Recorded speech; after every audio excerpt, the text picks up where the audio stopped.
Salut à tous, désolé pour l'absence de vidéos durant les derniers mois, j'avais repris mon abonnement de World of Warcraft pendant le confinement.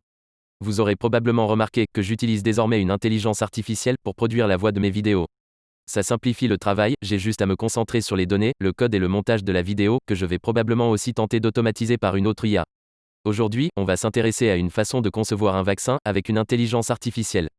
Ici l'idée n'est pas de tenter d'expliquer le système immunitaire, il y a de nombreuses vidéos à ce propos sur internet, j'ai mis quelques liens intéressants dans la description, si ça vous intéresse.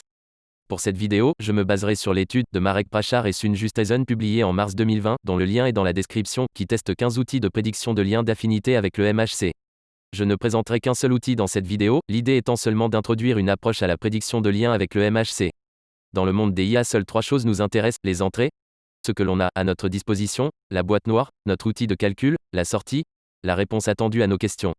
Ici notre entrée sera une peptide issue du code génétique du coronavirus, sur lequel on peut potentiellement créer un lien, que ce soit en phase de présentation d'antigènes ou en phase de production d'anticorps. Notre boîte noire sera issue d'une thèse trouvée sur Internet, en lien dans la description, concernant la prédiction de séquences de peptides. Il en existe de nombreuses, comme vous le constaterez dans le document en question.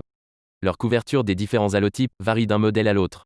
La sortie nous renverra les peptides avec un score d'affinité pour la création du lien, qui permettra de trigger la possible réponse immunitaire. Bien entendu, il faudra vérifier que le peptide en question n'est pas aussi utilisé par le corps humain, ce qui pourrait donner une réponse auto-immune.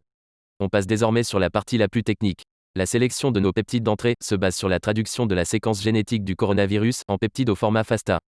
Cela est rendu possible par le logiciel NetMHCPAN, qui est d'ailleurs une IA à part entière. Il est aussi possible de le récupérer directement sur Internet. Cet outil nous renvoie 94 peptides pour 11 allotypes, soit 1034 éléments possibles. Sur ces 1034 éléments, 8 ayant été introduits par l'outil de traduction, on les enlève. De ces 1026 peptides, seuls 777 sont uniques, mais seulement 174 d'entre eux sont capables de produire un complexe peptide HLA stable. Ce qui nous donne donc 174 possibilités de créer un vaccin basé sur la méthode des liens MHC. Pour la boîte noire, qui effectuera les calculs, j'utiliserai l'outil MHC Flurry, qui a été le plus simple à mettre en place, et il utilise TensorFlow. En sortie, notre IA nous retourne donc un classement de nos peptides d'entrée, avec leurs allotypes correspondants, ordonnés par la force du lien MHC. Sachant que cette étude a été réalisée en mars 2020 par l'Université de Copenhague, des tests ont été effectués sur des peptides proposés. Dans la liste retournée, un certain nombre développent des réponses immunitaires.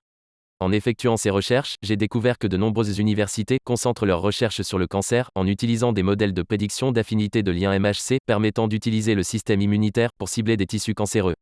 D'ailleurs, je ne savais pas qu'il existait déjà des vaccins contre des cancers. Le premier vaccin permettant d'attaquer un cancer, ciblait un cancer de la prostate, et avait été autorisé par la FDA en 1990. Voilà, c'est tout pour aujourd'hui, à la prochaine.